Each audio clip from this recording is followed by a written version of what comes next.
ಬೆಳಗಿನ lunch ಬಾಕ್ಸಿಗೆ simple and ಟೇಸ್ಟಿಯಾಗಿ ಈ ರೆಸಿಪಿನ ಟ್ರೈ ಮಾಡಿ. ಗ್ರೀನ್ ಪೀಸ್ ಪಲಾವು ಹೇಗೆ ಮಾಡೋದು ಅಂತ ನೋಡೋಣ. ನಾನು ಇಲ್ಲೊಂದು ಮಸಾಲೆನ ರೆಡಿ ಮಾಡ್ಕೊತಾ ಇದ್ದೀನಿ. ಅದಕ್ಕೆ ನಾನು ಇಲ್ಲೊಂದು ಮಿಕ್ಸಿ ಜಾರಿಗೆ 2 ಗೆಡ್ಡೆಯಷ್ಟು ಬೆಳ್ಳುಳ್ಳಿನ ತೊಗೊಂಡಿದ್ದೀನಿ, 2 ಇಂಚಷ್ಟು ಹಸಿ ಶುಂಠಿ, 7 ರಿಂದ 8 ಲವಂಗ, 1 ಇಂಚಷ್ಟು ಚಕ್ಕೆನ ತೊಗೊಂಡಿದ್ದೀನಿ. ನಿಮಗೆ ಖಾರಕ್ಕೆ ಬೇಕಾಗಿರೋಷ್ಟು ಹಸಿಮೆಣಸಿನ್ಕಾಯಿ, ನಾನಿಲ್ಲಿ 9 ಹಸಿಮೆಣಸಿನ್ಕಾಯಿ ತೊಗೊಂಡಿದ್ದೀನಿ. 1 ಹಿಡಿಯಷ್ಟು ಕೊತ್ತಂಬರಿ ಸೊಪ್ಪು, 1 ಹಿಡಿಯಷ್ಟು ಪುದೀನ ಸೊಪ್ಪನ್ನ ತೊಗೊಂಡಿದ್ದೀನಿ. ನಿಮಗೆ ಕಲರು ಗ್ರೀನ್ ಸ್ವಲ್ಪ ಕಡಿಮೆ ಬೇಕಂದರೆ ಕೊತ್ತಂಬರಿ ಪುದೀನ ಸ್ವಲ್ಪ ಕಡಿಮೆನೇ ತೊಗೊಳ್ಳಿ. ಈಗ ಇದಕ್ಕೆ ಸ್ವಲ್ಪ ನೀರನ್ನ ಸೇರಿಸಿ ನುಣ್ಣಿಗೆ ರುಬ್ಕೊಳ್ಳೋಣ. ನಾನಿಲ್ಲಿ ಒಂದು ಕುಕ್ಕರ್ನ ಬಿಸಿಗೆ ಇಟ್ಕೊಂಡಿದ್ದೀನಿ. ಕುಕ್ಕರ್ ಬಿಸಿ ಆದಮೇಲೆ ಒಂದು 4 ಟೇಬಲ್ ಸ್ಪೂನಷ್ಟು ಆಯಿಲ್ನ ಹಾಕ್ಕೊತಾ ಇದ್ದೀನಿ. ಇದಕ್ಕೆ ಮಸಾಲೆ ಸ್ಪೈಸಸ್ನ ಹಾಕೋಣ. ಚಕ್ಕೆ, ಲವಂಗ, ಮರಾಠಿ ಮೊಗ್ಗು, ಸ್ಟಾರ್ ಹೂವು, ಸ್ವಲ್ಪ ಸೋಂಪು, ಪಲಾವ್ ಎಲೆ ಎಲ್ಲ ಹಾಕ್ಕೊಂಡಾದ್ಮೇಲೆ 2 ಈರುಳ್ಳಿನ ಸ್ಲೈಸಾಗಿ ಕಟ್ ಮಾಡಿ ಸೇರಿಸ್ಕೊತಾ ಇದ್ದೀನಿ. ಸ್ವಲ್ಪ 1 ಸ್ಪೂನಷ್ಟು ಕಸೂರಿ ಮೇಥಿನ ಸೇರಿಸ್ಕೊಂಡು ಎಣ್ಣೆಲಿ ಚೆನ್ನಾಗಿ ಬಾಡಿಸ್ಕೊಳ್ಳೋಣ. ಈರುಳ್ಳಿ ಎಲ್ಲ ಫುಲ್ಲು ಟ್ರಾನ್ಸ್ಪರೆಂಟ್ ಆಗೋವರೆಗೂ ಕೂಡ ಚೆನ್ನಾಗಿ ಎಣ್ಣೆಲಿ ಬಾಡಿಸ್ಕೊಬೇಕು. ಇದೆಲ್ಲ ಬಾಡಿಸ್ಕೊಂಡಾದ್ಮೇಲೆ ಈಗ ಇದಕ್ಕೆ ನಾನು ಒಂದೇ ಒಂದು ಟೊಮೊಟೊನ ಸ್ಲೈಸಾಗಿ ಕಟ್ ಮಾಡಿ ಹಾಕ್ತಾಯಿದ್ದೀನಿ. ಟೊಮೊಟೊ ಈ ಪಲಾವ್ಗೆ ಆಪ್ಷನಲ್ಲು, ನಿಮಗೆ ಬೇಕಿದ್ದರೆ ಸೇರಿಸ್ಕೊಬೋದು, ಇಲ್ಲಾಂದರೆ ಸ್ಕಿಪ್ ಕೂಡ ಮಾಡ್ಕೊಬೋದು. ನಾನು ಸ್ವಲ್ಪ ಟೇಸ್ಟ್ ಚೆನ್ನಾಗಿರುತ್ತೆ ಅಂತೇಳಿ ಟೊಮೊಟೊ ಸೇರಿಸ್ಕೊಂಡಿದ್ದೀನಿ ಅಷ್ಟೇ. ಟೊಮೊಟೊನೂ ಕೂಡ ಎಣ್ಣೆಯಲ್ಲಿ ಸ್ವಲ್ಪ ಚೆನ್ನಾಗಿ ಬಾಡಿಸ್ಕೊಂಡಾದ್ಮೇಲೆ ಈಗ ಇದಕ್ಕೆ ನಾನು 1 ಕಪ್ಪಷ್ಟು ಹಸೆ ಬಟಾಣಿನ ತೊಗೊಂಡಿದ್ದೀನಿ.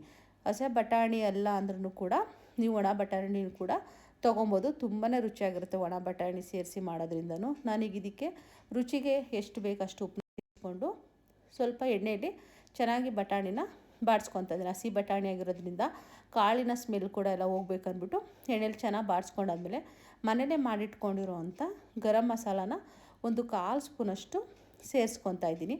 ಗರಂ ಮಸಾಲ ಸ್ವಲ್ಪ ತೊಗೊಂಡ್ರೆ ಸಾಕು. ನಾವು ಚಕ್ಕೆ, ಲವಂಗ ಪ್ರತಿಯೊಂದನ್ನು ಕೂಡ ಮಸಾಲೆಯಲ್ಲೇ ರುಬ್ಬಿರೋದ್ರಿಂದ ಗರಂ ಮಸಾಲ ಜಾಸ್ತಿ ಬೇಕಾಗಲ್ಲ. ಈ ರೀತಿ ಎಣ್ಣೆಗೆ ಸ್ವಲ್ಪ ಗರಂ ಮಸಾಲ ಹಾಕಿ ಅದನ್ನು ಕೂಡ ಬಾಡಿಸ್ಕೊಂಡ್ರೆ ಸ್ಮೆಲ್ಲೆಲ್ಲ ಹೋಗುತ್ತೆ ಅಂತ ಹೇಳ್ಬಿಟ್ಟು ಈಗ ನಾನು ರುಬ್ಕೊಂಡಿರೋಂಥ ಮಸಾಲೆನ ಸೇರಿಸ್ಕೊತಾ ಇದ್ದೀನಿ. ಮಸಾಲೆ ಕೂಡ ಹಸಿ ಸ್ಮೆಲ್ಲೆಲ್ಲ ಹೋಗಬೇಕು, ಅಲ್ಲಿವರೆಗೂ ಎಣ್ಣೆಯಲ್ಲಿ ಚೆನ್ನಾಗಿ ಮಸಾಲೆನ ಬಾಡಿಸ್ಕೊಬೇಕು.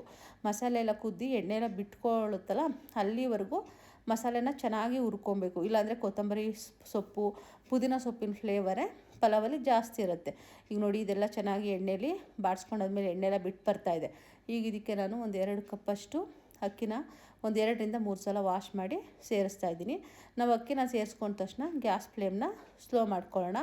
ಈಗ ಇದನ್ನು ಮಸಾಲೆ ಜೊತೆ ಎಲ್ಲ ಅಕ್ಕಿ ಎಲ್ಲ ಬೇರೆಯವ್ರಿಗೂ ಮಿಕ್ಸ್ ಮಾಡ್ಕೊಳ್ಳೋಣ. ನಾನು ಅಕ್ಕಿ ಏನಿಲ್ಲಿ ನೆನೆಸಿಟ್ಟಿಲ್ಲ, ಹಾಗೇ ವಾಶ್ ಮಾಡಿ ಹಾಗೇ ಡೈರೆಕ್ಟಾಗಿ ಸೇರಿಸ್ಕೊತಾ ಇದ್ದೀನಿ. ಈಗ ನಾನು ಮಿಕ್ಸಿ ಜಾರಿಗೆ ಸ್ವಲ್ಪ ನೀರನ್ನ ಸೇರಿಸಿ ಅಕ್ಕಿನ ನಾವು 1 ಕಪ್ ತೊಗೊಂಡ್ರೆ ಅದಕ್ಕೆ 2 ಕಪ್ಪಷ್ಟು ನೀರನ್ನ ಸೇರಿಸ್ಕೊಬೇಕು. ನಾನಿಲ್ಲಿ 2 ಕಪ್ ಅಕ್ಕಿ ತೊಗೊಂಡಿರೋದ್ರಿಂದ 4 ಕಪ್ನಷ್ಟು ನೀರನ್ನ ಸೇರಿಸ್ಕೊಂಡು ಒಂದು ಸಲ ಕೊನೆಯಲ್ಲಿ ಮಿಕ್ಸ್ ಮಾಡಿಬಿಟ್ಟು ಉಪ್ಪೇನಾದರೂ ಕಡಿಮೆ ಇದ್ದರೆ ಈ ಹಂತದಲ್ಲಿ ಚೆಕ್ ಮಾಡ್ಕೊಳ್ಳಿ. ಸ್ವಲ್ಪ ಉಪ್ಪೇನೋ ಕಡಿಮೆ ಇದ್ದರೆ ಸೇರಿಸ್ಕೊಬೋದು. ಇದೆಲ್ಲ ಚೆಕ್ ಮಾಡಾದಮೇಲೆ ನಾನು ಅಕ್ಕಿ ನೆನೆಸಿಟ್ಟಿಲ್ಲ, ಅದರಿಂದ 3 ವಿಸಿಲ್ನ ಕೂಗಿಸ್ಕೊಳ್ತಾ ಇದ್ದೀನಿ. ನೀವೇನಾದರೂ ಒಂದು 10-15 ನಿಮಿಷ ನಿಮ್ಮ ಮನೇಲಿ ಏನಾದರೂ ಅಕ್ಕಿ ನೆನೆಸಿಟ್ಟು ಮಾಡ್ತೀರಾ ಅಂದರೆ 2 ವಿಸಿಲ್ ಸಾಕಾಗುತ್ತೆ. ಈ 3 ವಿಸಿಲ್ ಕೂಗಿದೆ. ವಿಸಿಲ್ ಕೂಡ ತಣ್ಣಗಾದ್ಮೇಲೆ ಹೇಗಾಗಿದೆ ಅಂತ ಚೆಕ್ ಮಾಡೋಣ. ತುಂಬಾ ಬಿಡಿಯಾಗಿ ತುಂಬ ಚೆನ್ನಾಗಾಗಿದೆ. ನೀವೇ ನೋಡ್ತಾ ಇರ್ಬೋದಲ್ಲ, ಮಿಕ್ಸ್ ಮಾಡ್ತಾ ಇದ್ದೀನಿ. ಮಿಕ್ಸ್ ಮಾಡಬೇಕಾದ್ರೆ ಸ್ಲೋ ಆಗಿ ಮಿಕ್ಸ್ ಮಾಡಿಕೊಂಡ್ರೆ ಅನ್ನ ಪುಡಿ ಆಗೋಲ್ಲ, ಬಿಡಿಯಾಗೇ ಇರುತ್ತೆ. ತುಂಬ ಪರ್ಫೆಕ್ಟಾಗಿ ಬಂದಿದೆ. ತುಂಬ ಮೆತ್ತಗೂ ಕೂಡ ಆಗಿಲ್ಲ, ತುಂಬ ಗಟ್ಟಿನೂ ಕೂಡ ಆಗಿಲ್ಲ, ಸಾಫ್ಟಾಗಿ ಬಿಡಿಯಾಗಿದೆ. ಬೆಳಗಿನ ಸಿಂಪಲ್ ಬ್ರೇಕ್ಫಾಸ್ಟು ತುಂಬಾ ಚೆನ್ನಾಗಿರುತ್ತೆ. ಈಗ ಹಸಿ ಬಟಾಣಿ ಸೀಸನ್ ಇದೆ, ಒಂದು ಸಲ ಟ್ರೈ ಮಾಡಿ ಹೇಗೆ ಬಂತು ಅಂತೇಳಿ ಕಮೆಂಟ್ ಮಾಡಿ. ಇವತ್ತಿನ ರೆಸಿಪಿ ನಿಮಗೆ ಖಂಡಿತ ಇಷ್ಟ ಆಗಿದೆ ಅಂದ್ಕೊಳ್ತೀನಿ. ಮತ್ತು ಇನ್ನೊಂದು ರೆಸಿಪಿ ಜೊತೆ ಸಿಗ್ತೀನಿ ಅಂತ ಹೇಳ್ತಾ ಈ ವಿಡಿಯೋನ ಇಲ್ಲಿಗೆ ಎಂಡ್ ಮಾಡ್ತಾಯಿದ್ದೀನಿ. ಖಂಡಿತ ಎಲ್ಲರೂ ಬಟಾಣಿ ಪಲಾವ್ನ ಟ್ರೈ ಮಾಡಿ ಹೇಗಿತ್ತು ಏನು ಅಂತೇಳಿ ನನಗೆ ಕಮೆಂಟ್ ಮಾಡಿ. ಯಾವುದಾದ್ರು ರೆಸಿಪಿ ಬೇಕಿದ್ರೂ ಕೂಡ ಕಮೆಂಟ್ ಮಾಡಿ, ಅದನ್ನು ಕೂಡ ನಾನು ನಿಮ್ಮ ಜೊತೆ ಶೇರ್ ಮಾಡ್ಕೊತೀನಿ.